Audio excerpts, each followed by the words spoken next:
242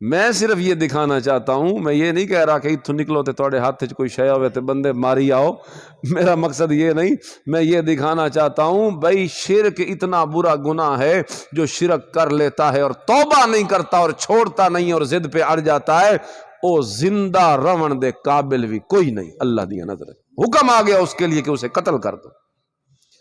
آج یہ حکم، یہ عوامی حکم نہیں ہوتے کہ ہر بندہ اٹھے اور ہاتھ میں تلوار لے لے، یہ جو شریعت کے احکام ہیں یہ اسلامی ریاست کی ذمہ داری ہوتی ہے۔ کس کی ذمہ داری ہوتی ہے؟ ہن پہلے تو تسی یہ فکر کرو نا جتھے اسلامی ریاست قائم ہوئے، یہ احکام تو تب لاگو ہوں گے نا۔ فَاقْتُلُوا الْمُشْرِكِينَ حَيْثُ وَجَدتُّمُوهُمْ، مشرکوں کو جہاں پاؤ قتل کر دو، وَخُذُوهُمْ، اور انہیں گھیر لو، وَاحْصُرُوهُمْ، اور ہر گھات کی جگہ میں، اللہ، وَقُعُدُوا لَهُمْ كُلَّ مَرْصَدٍ، ہر گھات کی جگہ میں ان کی تاک میں بیٹھے رہو۔ اللہ فَإِن تَابُوا وَأَقَامُوا الصَّلَاةَ، اگر وہ توبہ کریں، نماز پڑھیں، زکوٰۃ دینے لگے تو فَخَلُّوا سَبِيلَهُمْ، پھر تو ان کی راہ چھوڑ دو۔ لیکن اگر وہ توبہ نہ کریں، نمازی نہ بنیں اور شرک سے نہ بچیں، تو حکم کیا ہے کہ مشرک زندہ رہن دے قابل۔ اللہ اکبر کبیرہ۔ آگے دیکھیں جی، ایک اور اس کی پڑھتے ہیں۔ فیضان کدھر ہے؟ فیضان، اچھا عاشر وہ اوپر سے پتہ کرو نا، ہیں ٹھیک ہے، تیار ہیں؟ لے آؤ بھائی۔ اچھا مطلب اس واسطے 10 منٹ ہور لاوی ہے بھائی، تھوڑے واسطے اکرام تیار ہے بالکل، بس 5-7 منٹ دی دوری تے ہے، اتنے تائیں اسی 2-4 آیتاں ہور پڑھ لیندے ہیں یار۔ اللہ اکبر کبیرہ۔ آگے نکالیے جی، بلکہ اسی سے پیچھے ذرا تیسری آیت دیکھیے، آیت نمبر 3 دیکھیے، وہ تیسری لائن، دوسری لائن، یہاں ایک اور قباحت شرک کی۔ وَأَذَانٌ مِّنَ اللَّهِ وَرَسُولِهِ إِلَى النَّاسِ يَوْمَ الْحَجِّ الْأَكْبَرِ، اور حج اکبر کے دن اللہ اس کے رسول کی طرف سے لوگوں کو آگاہ کیا جاتا ہے، یعنی اللہ کی طرف سے حکم ہوا، اے میرے نبی آپ اعلان کر دیں حج اکبر کے موقع پر۔ حج اکبر کے نو دن، ہاں حج کدوں آ ونجے، یہ تو کہیں کہ حج جمعے جڑے آوے تو حج اکبر ہوندا، یہ غلط مشہور ہے۔ ہر حج حج اکبر ہے، وہ جو چھوٹی حج ہوتی وہ عمرے کو کہا جاتا ہے۔ ہر حج کیا ہے؟ حج۔ یہ لوگوں میں غلط مشہور ہے کہ حج اگر جمعے والے دن آ جائے تو وہ حج اکبر ہوتی ہے، نہیں جی نہیں، جمعے والے دن نہ بھی آئے تو پھر بھی وہ کیا ہے؟ حج اکبر۔ یعنی وڈی حج نو حج اکبر آتے ہیں، تو پورا نام حج اکبر ہے، ہم نے صرف آدھا نام یاد کیا ہوا ہے۔ یہ ذرا ورقہ پیچھے الٹے، سورت کو شروع سے پڑھیں، سورت التوبہ شروع ہو رہی ہے، یہ شروع تو بسم اللہ لکھی ہوئی، ویکھیا ذرا۔ چلو یہ نقطہ بھی عرض کرتا جاؤں کہ اس کے شروع میں بسم اللہ کیوں نہیں؟ ہر سورت کے شروع میں بسم اللہ ہے، سورت التوبہ کے شروع میں بسم اللہ کیوں نہیں؟ مفسرین لکھتے ہیں اس وجہ سے نہیں ہے، اس وجہ سے نہیں ہے کہ آگے اعلان کیا جا رہا ہے برات من اللہ ورسولہ الی الذین عاہدتم من المشرکین، برات کا اعلان، بیزاری کا اعلان، مشرکوں سے بیزاری کا اعلان کیا جا رہا، اور آگے تیسری چوتھی آیت میں فرمایا بری ہے اللہ مشرکوں سے، رسول بھی بری ہے مشرکوں سے، اور آگے 5ویں آیت میں ابھی آپ نے پڑھا کہ قتل کر دو انہیں جہاں دیکھو، پکڑ لو، گھیر لو، انہیں مار دو۔ چنانچہ فرمایا بسم اللہ اس لیے اللہ نے یہاں نہیں رکھوائی چونکہ آگے حکم تھا مار دھاڑ کا، آگے حکم تھا اللہ کی گرفت کا، آگے آ رہا تھا اللہ کا غصہ، اللہ کی پکڑ، اللہ کا غضب، اور بسم اللہ میں تو الرحمن الرحیم ہے، اس کی رحمتوں کا بیان ہے۔ چنانچہ اللہ نے آگے مشرکین پہ قہر توڑا، غضب نازل کیا، اور اپنے نبی کو حکم دیا کہ بڑی رحمتیں ان پہ کر چکے ہو، صبر کر چکے ہو میرا پیغمبر، اب حکم یہ ہے کہ انہیں قتل کرو، جہاں پاؤ انہیں مار دو، چونکہ وہ قتل جو ہے وہ رحمت کے بالکل الٹ چیز ہے، اس لیے یہاں رحمان و رحیم کا ذکر ہی نہیں کیا گیا، کیونکہ حکم آگے قتل والا آ رہا ہے۔ اندازہ لگاؤ کہ اللہ کو کتنا غصہ ہے مشرک پر جب اس کے قتل کا حکم دیا جانے لگا ہے، اللہ نے وہاں الرحمن الرحیم کا لفظ بھی نہیں بولا، بسم اللہ نازل ہی نہیں ہوئی اس جگہ پہ، تے اسی ہاں نہ اللہ ہی ودیاں مشرکان۔ اے اہل اسلام ترجمہ دیکھو، اب اللہ اس کے رسول کی طرف سے مشرکوں سے اور جن سے تم نے وعدہ کر رکھا تھا کہ جنگ بندی کا، اب ان سے بیزاری اور جنگ کی تیاری ہے۔ وہ گئے زمانے صبر کے، اب جنگ کی تیاری کرو۔ فسیحوا فی الارض، اور مشرکوں کو کہہ دیا گیا اے مشرکو تم زمین میں 4 مہینے چل پھر لو، وہ حرمت والے جو 4 مہینے ہیں وہ چل پھر لو تم زمین میں۔ وَاعْلَمُوا أَنَّكُمْ غَيْرُ مُعْجِزِ اللَّهِ، اور جان رکھو کہ تم اللہ کا مقابلہ نہیں کر سکو گے۔ وَأَنَّ اللَّهَ مُخْزِي الْكَافِرِينَ، اور یہ کہ اللہ کافروں کو رسوا کرنے والا ہے۔ وَأَذَانٌ مِّنَ اللَّهِ وَرَسُولِهِ، اور حج اکبر کے موقع پہ اعلان کیا جاتا ہے اللہ اس کے رسول کی طرف سے، یوم الحج الاکبر، حج والے دن کیا اعلان کیا جاتا ہے کہ ان اللہ بریء من المشرکین ورسولہ، اور لوگوں سن لو، قیامت تک آنے والے لوگوں سن لو، تم دوست کبھی نہ بنانا مشرکوں کو، اس لیے کہ مشرک تو وہ پلیت ہے کہ اللہ بھی اس سے بیزار ہے اور اللہ کا رسول بھی اس سے دستبردار ہے۔ یہ وجوہات ہیں کہ ہم توحید کا مسئلہ زیادہ بیان کرتے ہیں، یہ آیات ہیں جنہوں نے ہمیں ابھارا ہے کہ ہم شرک کی نفی کریں۔ ایتاں لکیون لوگ نہیں ان تک پہنچ پا رہے، ہم کھول کھول کے قرآن سامنے رکھ کے آپ کو یہ آیتیں دکھا رہے کہ مسئلہ توحید کی اہمیت کیا ہے، اور اس کے مقابلے میں اندھیری رات، کالی رات جو شرک والی ہے، یہ کتنی تباہی اور بربادی ہے، اور اللہ کو کتنا غصہ ہے مشرک پر۔ خدا کی قسم ہم نے اپنی آنکھوں سے دیکھ لیا، اے نہ جیون دے قابل، اور یہ اتنا پلیت اور اتنا مردود اور اتنا اللہ کی نظروں میں مبغوض ہے شرک کرنے والا، کہ حج کے موقع پہ رحمت للعالمین نبی کی زبان سے اعلان کیا گیا، اے نبی اعلان کر دو مشرک نال ساڈا کوئی تعلق، ساڈے رشتے انہاں دے نال، ساڈے جناب سارے تعلقات ان سے، ہماری ساری دوستیاں ان سے، ہم نے سینے سے لگایا ہوا ہے، ہم دعوتیں اڑاتے ہیں ان کے ساتھ بیٹھ کر، ہم کہتے ہیں چھوڑو انجے مولویاں دی سختیاں، کوئی ایسی ویسی بات نہیں، سب چلتا ہے، سب کو ملاؤ سب۔ یہ خدا کی قسم یہ غلط فہمی ہے، حقیقت وہی ہے جو اللہ کا قرآن بیان کرتا۔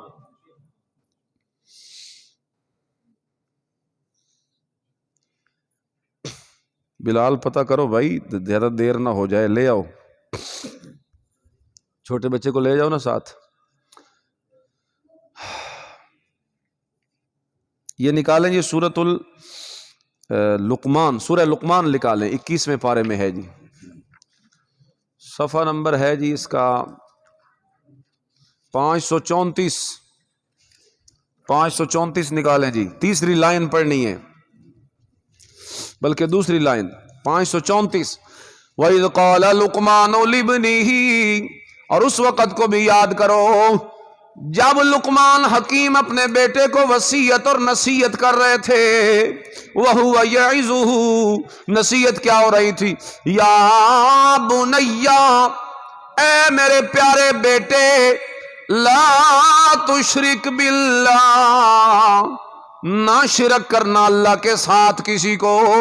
یہاں سے بھی سمجھ آ گیا کہ اولاد کا یہ حق ہے کہ ساری زندگی بھی ان کی کیئر کرو کہ شرک نہ کر بیٹھیں، اور موت سے پہلے انہیں نصیحت اور وصیت بھی کر کے جاؤ کہ میرا بیٹا شرک کبھی کیوں نہیں کرنا شرک۔ فرمایا ان الشرک لظلم عظیم، وجہ یہ ہے کہ شرک تو بڑا بھاری ظلم ہے، ظلم عظیم ہے۔ سارے گناہ ظلم، لیکن شرک ظلم، بھائی شرک کیا ہے؟ ظلم عظیم ہے، شرک ظلم عظیم ہے۔ اللہ اکبر کبیرہ، یعنی جتنے گناہ ہیں، سب گناہوں میں سے سب سے بڑا خطرناک گناہ جو ہے وہ شرک والا ہے۔ جب شرک سب سے زیادہ سخت گناہ ہے تو محنت بھی سب سے زیادہ کس گناہ کے خلاف کرنی چاہیے جی ہمیں؟ اللہ اکبر۔ ایک اور آیت دیکھ لیں جی، بھائی آپ لگاؤ، اتنے تک لگاؤ آپ۔